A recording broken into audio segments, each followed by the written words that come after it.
Welcome everyone to a Beyond Terrain review video. Today we're going to be discussing the appeal to nature, logical fallacy.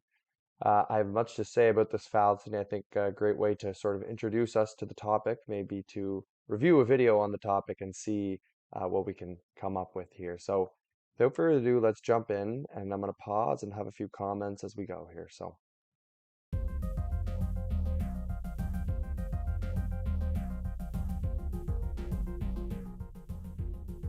The naturalistic fallacy is that what is ought to be.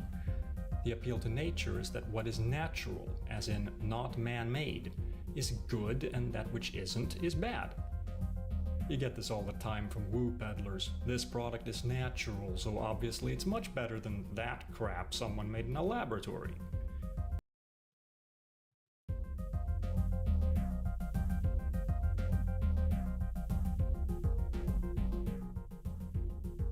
The naturalistic fallacy is that what is ought to be. The appeal to nature is that what is natural, as in not man-made, is good and that which isn't is bad. You get this all the time from woo peddlers. This product is natural, so obviously it's much better than that crap someone made in a laboratory. Premise. Interesting way to start the video with a woo peddler comment, likely be considered a homonym. 1. X is natural. Premise 2. That which is natural is good. Conclusion, therefore X is good. Premise 2 is false. Nature isn't good or bad, it just is.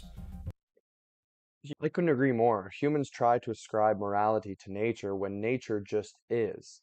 Even when it comes to health and disease, I'm sure this gentleman, based on his comments, would agree that disease is bad. But in reality, disease just is. What is natural just is. And ascribing morality to these phenomenon is completely problematic and is useless when it comes to what actually occurs in reality.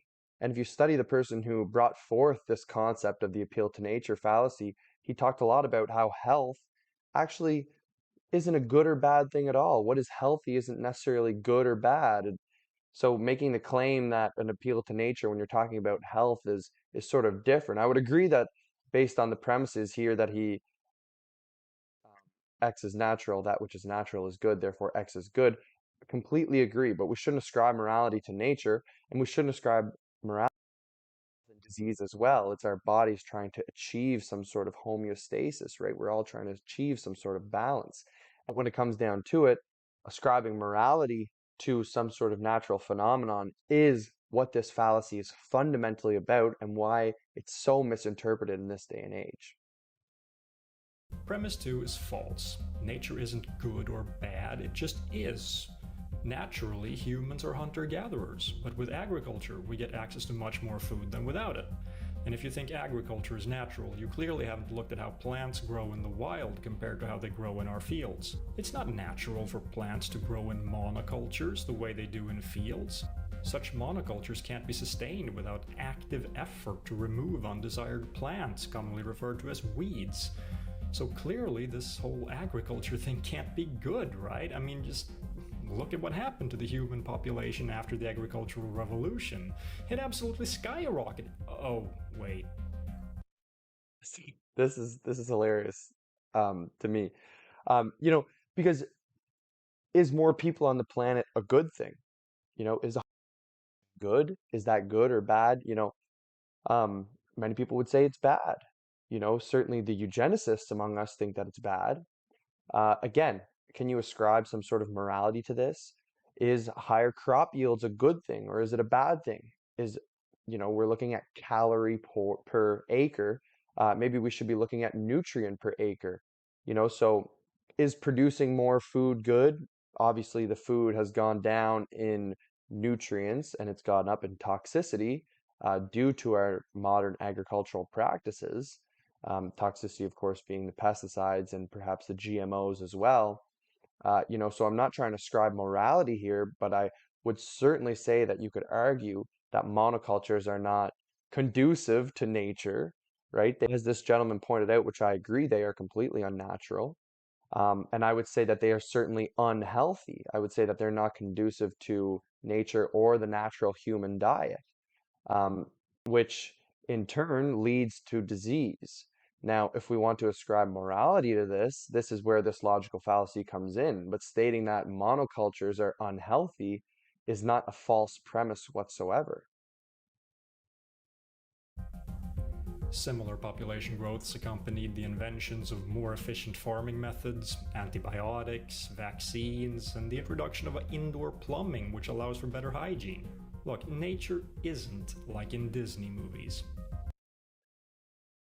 So his entire argument relies on more being good or more being better. There's also a problem here. I mean, he's implying that correlation means causation here, that these practices are what skyrocketed the population. So there's a couple of problems here, right?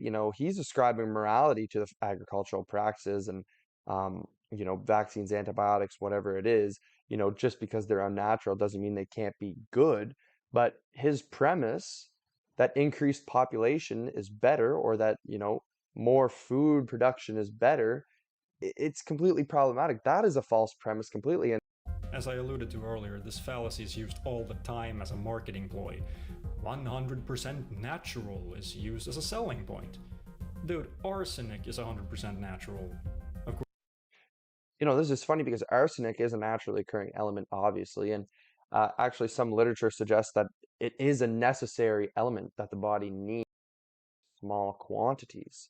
Here I would likely argue that the unnatural aspect or the unhealthy aspect is the imbalance of arsenic in our systems, right? They come out of our exhaust, whether it be plane, trains, or anything that goes. It's also increased in our foods due to our farming practices. It's increased through different sorts of mining practices, oil extraction, etc., etc. of course, other terms are also used for the exact same purpose, like organic and chemical free. Organic in this context is a horrible misnomer. Organic means carbon based. There's no such thing as non organic plants or non organic meat. The term is literally used to mean natural, or this product has been produced using inefficient methods that are less cost effective and often worse for the environment. And no, it's not healthier either. People demand products like this because they believe they're healthier simply because they're produced using less efficient and thus more natural methods. As for I gotta stop it here for a moment. I agree that, this could be a lengthy conversation. These marketing ploys are used 100% natural, organic, um, whatever it may be, right? We are greenwashing our food to try and sell it due to the environment, right? Whatever it means. Um, but of course, when you're referring to organically produced food, you're referring to a set of food that's regulated by the USDA organic, or in Canada we have different ones, EcoCert, or one, I think that's Europe. These regulatory bodies inspect these farms and they must adhere to a specific farming principles. Now, he says that they're ineffective and outdated methods. Again, kind of a foolish claim, and likely a false premise. Again, it depends on how you're trying to measure the quality of the food. Are you looking at nutrient profiles? Because, the nutrients per calorie that is higher in organically produced food. Now, there are organic farms, of course, that employ pretty much just modern agricultural practices. But if your local farmer is producing organically produced food, and they don't have some sort of billion-dollar operation, it's likely that they have higher nutrients in their food compared to the calories. So it's more nutrient dense, and many would consider nutrient density to be more healthy. Um, this man is certainly engaged in some interesting arguments here. The deductions that he's making are certainly based on some sort of equivocation here, because he's saying that, organic is meaningless and it's supposed to mean something that is carbon based. He's sort of confounding the terms here, right? So organic does have more than one sense or one meaning. And I do agree that this is confusing and it is a problem. And we're on the marketing side of things here, which obviously marketing is not logical whatsoever. Marketing is as far from logic as you could possibly get. But he's sort of attacking the marketing side of things, and using sort of a Mott and Bailey here, and then he's going back to the thing that's harder to dismantle, being naturally grown food being better, right? So he's attacking the marketing and saying, grouping in this practice as being ineffective and outdated, right? It's two completely different arguments here that he's sort of mixing together. Chemical free, that's on the list of the dumbest things I've ever heard. Everything you've ever eaten has been made of nothing but chemicals. But people think the word chemical means a poison added by an evil scientist in a laboratory to turn frogs gay or something like that. And Alex Jones reference is pretty good, honestly. Um, you know, and he's right here. It depends how you want to define things, right? So if he wants to use this chemical definition that he's using, meaning any sort of organic chemical or anything that includes an element or a molecule, obviously he's correct in his little list here of chemicals, right? But then again, we could get into the discussion of chemistry and how much does it truly represent reality. That's a whole other different discussion here that we're not going to engage in right now. Chemical is a substance made up of atoms. All the matter you interact with is made up of chemicals. Remember that whenever someone tries to sell you chemical-free salt. If there are no chemicals in it, then there's no salt in it either. If the point is to sell pure salt, then that term should be used instead. Chemical-free is just used to appeal to people who think chemicals are unnatural and thus bad.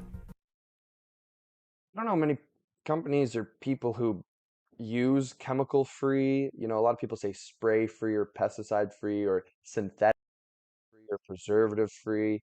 Um, I don't really hear anyone say chemical free. I mean, I agree. Semantically, it's sort of foolish to say that something is chemically free. I got to agree with that. But again, I think people are saying toxin free or toxicity free, right? Like low toxic load or burden, etc. He's really engaged in the semantics here. But again, he's moved away from, ascribing morality to something, and he's sort of confounding goodness, something being morally good, and health. And the original writer, um, on the appeal to nature logical fallacy, which we're going to cover more in the next video, makes an important distinction that you cannot ascribe morality to health or disease either, right? These are just processes of the body. Don't fall for it. Keep yourself informed and stay logical.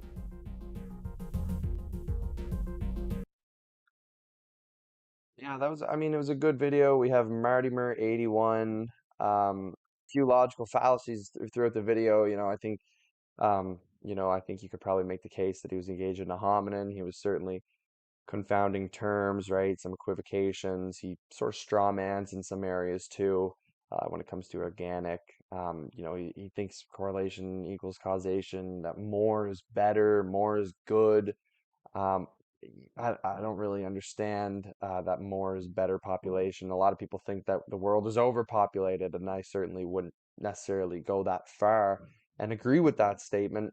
Cities are definitely overpopulated and crowded, and we're not meant to live in cities. Um, I think cities are unhealthy. I do. I don't think cities are bad or good. Cities just are, and they're conducive to disease because there's increased toxicity in cities, and cities require these monoculture practices. These new age agricultural practices, which are harmful for your health. Now, if you want to ascribe morality, that you can. Of course, I have my own moral judgments, and I would certainly believe that the appeal to nature fallacy is a weak fallacy at best. I think what is natural is good and what is unnatural is bad, but maybe this is sort of a spectrum, and not as cookie cutter clear as it can be, but then we're moving away from what is logical, and what may be based in reality. This is moral judgment, and morality is up to the individual. If we were talking about ethics, again, maybe more of a topic of logic. you wouldn't make such claims, but it's certainly the case that what is natural is healthy and conducive to the human experience, and what is artificial is certainly unhealthy and conducive to disease. It's up to you to describe any sort of morality to that. But, even here, disease, I'm not going to sit here and say that disease is bad, because all disease is processes to try and bring the body back to balance. So I don't think that disease is a bad thing. I don't like to see people suffer, and a lot of people suffer with diseases. So I would like to hope that I'm helping people out and understanding how to prevent diseases by getting back to nature is one of the premises that I would certainly stand on, that what is natural is healthy and conducive to the human experience. So on that note, I hope you guys enjoyed this episode. If you like this style of video, let me know. Let me know what your thoughts are down in the comment. I'm going to go over the original paper in which the appeal to nature logical fallacy was spoken about. For now, let me know what you think about this. And if you liked it, give us a like, share, comment, subscribe, do what you got to do. I really appreciate it, guys. All right, thanks for listening. Take care.